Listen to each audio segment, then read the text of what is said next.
बढ़ते आगे, जम्मू कश्मीर में झंडे को लेकर शुरू हुई सियासत एक बार फिर गर्म है। जम्मू से लेकर कश्मीर के लाल चौक तक एक बार फिर राष्ट्र ध्वज फहराने की कोशिश हुई।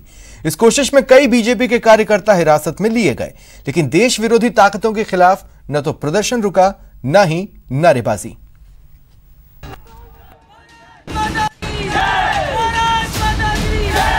महाराजा हरि सिंह पार्क, जम्मू।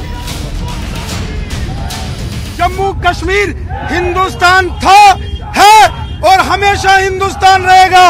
और जम्मू कश्मीर में सिर्फ एक ही झंडा लहराया जाएगा, वो है हमारा तिरंगा झंडा। महाराजा हरि सिंह स्टैचू, जम्मू। इस देश में दो विधान, दो प्रधान और दो निशान नहीं चलने देंगे। यहाँ पर सिर्फ एक ही झंडा चलेगा, भारत माता का झंडा चलेगा। पीडीपी दफ्तर, जम्मू। जम्मू कश्मीर ने बहुत धमकियां उनकी सुन ली, अब नहीं सुनने के मूड में। इस देश को ये धमकी देते हैं कि यहाँ पे तिरंगा नहीं लगेगा, उनके झंडे के ऊपर लगेगा और लगाया है। जब जब क्वेश्चन करेंगे तब तब उनकी छाती में लगेगा। क्या कहना चाहेंगे? लाल चौक, कश्मीर।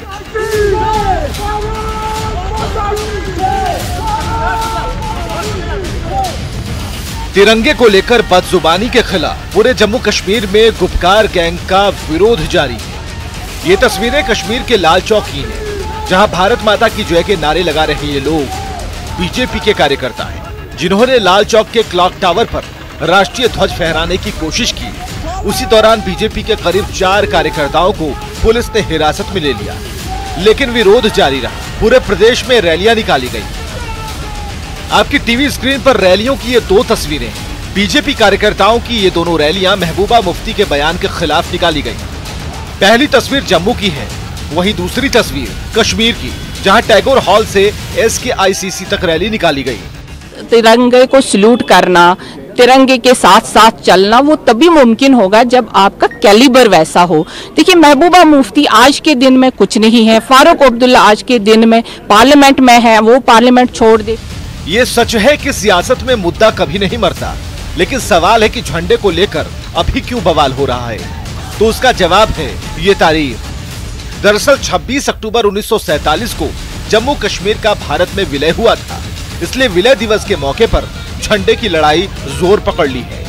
देश के वो गद्दार, चाहे महबूबा मुफ्ती हो या फारूक अब्दुल्ला हो, आंखें खोल के देख लो, आज जम्मू कश्मीर के बच्चे बच्चे के हाथ में तिरंगा है।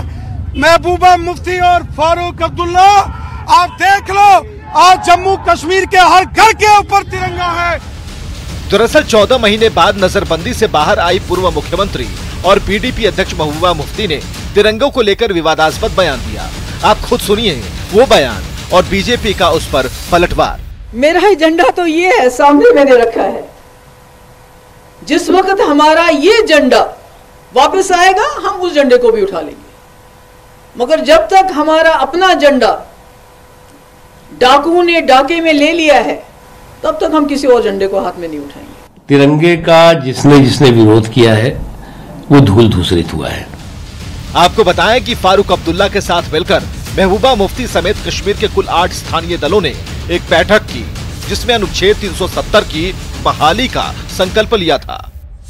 Bureau report, news 18 network. इधर लद्दाख पहाड़ी विकास परिषद चुनावों में बीजेपी की शानदार जीत पर शाह ने लद्दाख के लोगों को बधाई दी। लद्दाख पहाड़ी विकास परिषद चुनावों में बीजेपी की शानदार जीत स्पष्ट रूप से लद्दाख में बीजेपी और पीएम में अटूट विश्वास को दर्शाती है। ये अमित शाह का ट्वीट है। उन्होंने आगे लिखा है, मैं विकास और समृद्धि को चुनने के लिए लद्दाख के लोगों को धन्यवाद देता हूं। बीजेपी के सभी कार्यकर्ताओं को ढेर सारी बधाई।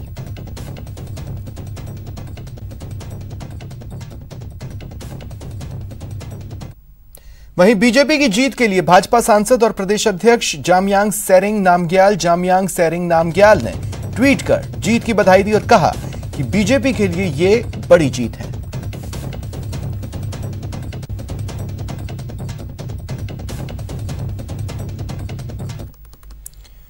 और इधर जयपुर से भी बड़ी खबर है। मुख्यमंत्री अशोक गहलोत ने केंद्र से मांग की है कि देश के हरेक नागरिक को कोरोना की मुफ्त दवा मिले।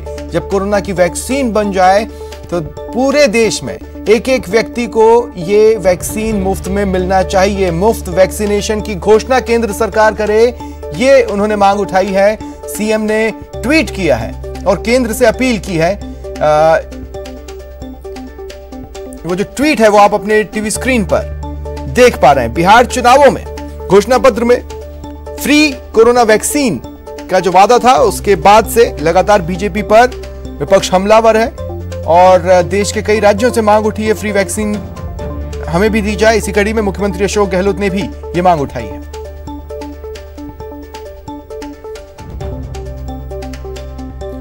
और इधर प्रदेश में मास्क अनिवार्य करने के लिए कानून लाया जाएगा।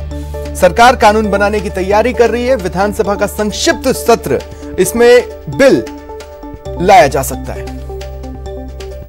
और एक बात मैं आपको कहना चाहूंगा, आपके समझने की बात है, वो व्यक्ति जो कोरोना संक्रमित है उसकी इम्यूनिटी अच्छी है, इसलिए कोरोना के सिम्टम नहीं आए हैं, उसको बुखार नहीं है, उसको जुकाम नहीं है, उसको खांसी नहीं है, वो देखता मैं ठीक हूं, पर मास्क लगाता नहीं है तो वो संक्रमित व्यक्ति, ठीक है, सिम्टम नहीं पर वो जहां जाएगा और फैलाता जाएगा। उसमें हो सकता है 50 जगह जाएगा, 50 लोग संक्रमित होंगे, कुछ लोग जिनकी इम्यूनिटी ठीक होगी उनको मालूम नहीं पड़ेगा और बाकी लोग 5, 15, 10, 15 उसमें हो सकता है सिम्टम आ जाए, 5-6 लोगों को भर्ती होना पड़े, 1-2 लोग सीरियस हो जाए और एक आदमी मर जाए। तो कहने का मतलब कि जो लापरवाही करता है, वो जो हम उसको टोकते हैं, वो खाली उसके लिए नहीं टोकते हैं, उसको अधिकार नहीं कि वो बाकी लोगों की जिंदगी के साथ खिलवाड़ करे। इसलिए कानून की दृष्टि देखें हम लोग, तो भी हमने मास्क को कंपल्सरी किया है और जरूरत पड़ेगी तो हम इसके लिए अलग से कानून बनाएंगे असेंबली के अंदर कि मास्क लगाना कंपल्सरी कर दे राजस्थान के अंदर, क्योंकि वो उसकी लापरवाही भारी पड़ रही है और लोगों के लिए। तो इसलिए मास्क इतना जरूरी है, खुद के लिए भी और आम लोगों के लिए भी जरूरी है। जन जागरण अभियान चलाया, अच्छा चला, पर जैसे जैसे रिपोर्ट मिलती गई डॉक्टरों से भी और फीडबैक मिलते गए, उचित समझा कि हम इसको एक आंदोलन के रूप दें, क्योंकि मास्क ही बचाव है। जब तक वैक्सीन नहीं आती है तक मास्क ही बचाव है। और दुनिया के मुल्कों के अंदर भी रास्ता की चर्चा होती है। अभी जो mask no entry, no mask no entry, तो लंदन में अस्पतालों में उसके पोस्टर लग गए कि राजस्थान ने जो किया है नो मास्क नो एंट्री वो हम भी करेंगे, और वहां से मेल आने लग गई, साहब हमने अपनाया वही जो आपने किया। कहने का मतलब कि पूरी दुनिया अभी प्रयोग करके आगे बढ़ रही है। पर अभी डॉक्टर ने जो हमें कहा परसों कि वैक्सीन आ भी जाएगी तो वो 40% काम करेगी और मास्क जो है वो 95% तक काम कर सकता है। तो आप सोच सकते हो कि मास्क की कितनी इंपॉर्टेंस है, मास्क की, सोशल डिस्टेंसिंग की, और साथ में हाथ धोने की जो प्रथाएं बताई गई वो सब बातें। बचावी उपाय है इसका, और इसमें कोई दोहराने की रिकवरी रेट अच्छी है राजस्थान के अंदर, मृत्यु दर बहुत कम है, और इतनी गंभीर ये समस्या है कि ठीक होने के बाद में भी पोस्ट कोविड भी किसी के ब्रेन इफेक्ट हो रहे हैं, किसी के लंग्स हो रहे हैं, किसी के पेट हो रहे हैं, किसी की किडनी, किसी का हार्ट, और तकलीफ आ रहा बाद में। तो इसलिए स्टेट गवर्नमेंट ने, मेडिकल विभाग ने शुरू किया एक नया काम कि पोस्ट कोविड क्लिनिक बनाने का, मतलब कोविड से ठीक होने के बाद में भी उनको उस क्लिनिक के अंदर भर्ती करके अगर जरूरत पड़ेगी तो उसका इलाज वापस, वो नेगेटिव तो हो गया है कोविड से, परंतु उसके नई प्रॉब्लम पैदा हो गई है कोविड के कारण से, तो उसको भी इलाज करना हमारा फर्ज बनता है। इधर नगर निगम चुनाव के लिए बीजेपी ने विजन डॉक्यूमेंट जारी कर दिया, जिसमें 40 बिंदुओं के जरिए 6 निगमों को आत्मनिर्भर बनाने का वादा है। निकाय चुनाव के लिए विजन डॉक्यूमेंट, बीजेपी का आत्मनिर्भरता का संकल्प, 6 नगर निगमों में विकास का विजन, शहर की सरकार के लिए रण शवाब है इसी बीच बीजेपी ने 6 नगर निगमों के लिए अपना विजन डॉक्यूमेंट जारी कर दिया है। बीजेपी मुख्यालय में केंद्रीय मंत्री अर्जुन राम मेघवाल और पूर्व प्रदेश अध्यक्ष अशोक परनामी ने विजन डॉक्यूमेंट को संकल्प पत्र के रूप में जारी किया। 40 बिंदुओं के विजन डॉक्यूमेंट में नगर निगम को आत्मनिर्भर बनाने और समुचित विकसित रूप से देने का वादा किया गया। तारों को, मकड़ जाल को नीचे अगर बिछा करके डक्टिंग कर दें तो तारों का मकड़ जाल भी ठीक हो सकता है। ये ऐसे कई चीजें हमने इसमें नागरिकों की लाइफ को ईज करने के लिए डाली है। कोरोना कालखंड, अब कुछ स्कूल के ऐसे मालिक हैं जो कहते हैं कि कुछ ऑनलाइन हो गई, कुछ स्कूलें बंद हो गई। अब उन्होंने उस समय स्कूलें रखी चालू और उसका जो टैक्स बनता है अगर अर्बन डेवलपमेंट का, वो माफ कर दें तो वो स्कूल चलाने वालों के लिए थोड़ा ईज ऑफ लिविंग का एक पार्ट बनता है। कॉमर्शियल कोई एक्टिविटी करता है, उसका काम भी ठीक नहीं चला, उसका भी अगर यूडी टैक्स हम माफ करवा दें तो वो भी ईज ऑफ लिविंग का ही एक पार्ट है। हम ये सरकार से मांग करेंगे कि कोरोना काल में जो 4 महीने थे उसमें बिजली के बिल माफ किए जाएं। ये हमारी पुरजोर मांग हम हमारे नगर निगम के माध्यम से हम इसमें करेंगे। एक जो पट्टों का काम, कच्ची बस्ती के जैसे हाईकोर्ट का आदेश हुआ था और उन्होंने अलाउ किया था, तो हमने कैंप के माध्यम से पूरे जयपुर शहर में कच्ची बस्तियों के जितने भी पट्टे हैं उनको बांटने का काम किया था, परंतु वो काम फिर रुक गए। तो जितने भी ऐसे पट्टे हैं जो आम जन को, जिनको पट्टे नहीं मिले हैं, हम कैंप लगा करके उन सभी को पट्टे वितरण का काम भी करेंगे।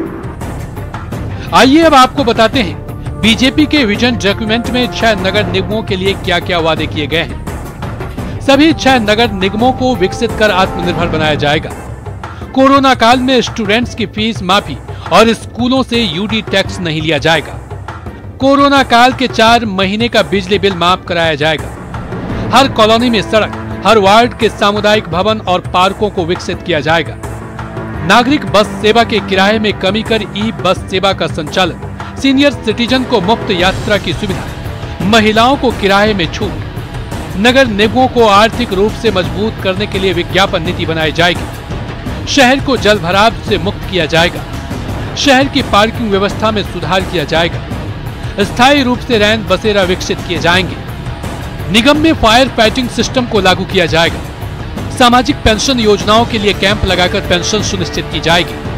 कच्ची बस्तियों के पट्टे जारी किए जाएंगे। इसके अलावा भी विजन डॉक्यूमेंट में कई और वादे किए गए हैं। हालांकि बीजेपी के विजन डॉक्यूमेंट में उन योजनाओं को भी शामिल किया गया है जो पहले से चल रही है। बहरहाल बीजेपी के इन वादों पर जनता कितना भरोसा करती है, ये तो चुनाव परिणाम के बाद ही पता चल पाएगा। न्यूज 18 राजस्थान के लिए जयपुर से सुधीर शर्मा की रिपोर्ट। वक्त ब्रेक का, ब्रेक के बाद बात कोटा प्रशासन की एक अनूठी पहल की।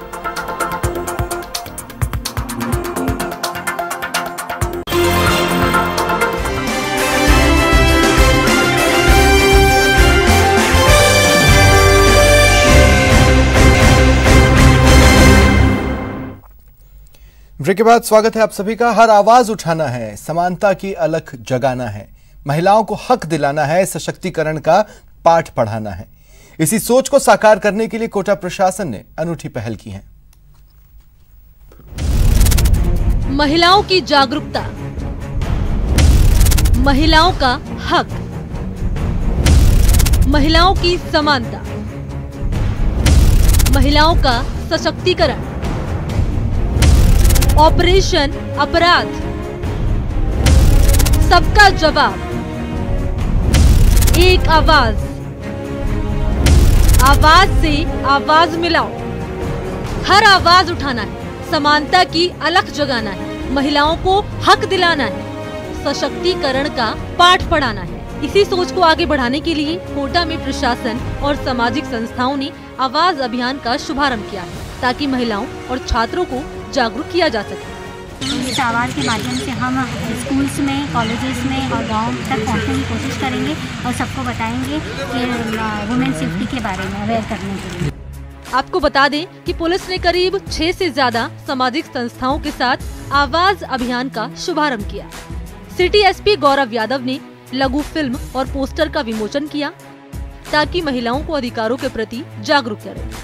महिलाओं को लैंगिक समानता का महत्व बताएं ताकि छेड़छाड़ जैसी घटनाओं में कमी लाई जा सके। जल्द ही बालिकाओं को आत्मरक्षा के गुर भी सिखाए जाएंगे। लघु फिल्मों के माध्यम से ग्रामीण अंचल महिलाओं और बालिकाओं को जागरूक करेंगे। कोटा शहर में एक पोस्टर और एक वीडियो लॉन्च किया गया है जिसमें यदि किसी तरीके कोई अपराध होता है तो किस तरीके से पुलिस को सूचना देनी चाहिए, किस तरीके से सेल्फ डिफेंस उसमें हेल्प करता है और किस तरीके से सूचना देने पर त्वरित कार्रवाई होती है। इस बाबत लोगों को जागरूक किया जा रहा है। इस तरीके के वीडियोस और भी कई डिफरेंट थीम्स पे बना करके फ्लोट किए जाएंगे जिससे पब्लिक को इसकी जागरूकता हो। लघु फिल्म की कलाकार और देखते हैं टॉप क्राइम न्यूज़।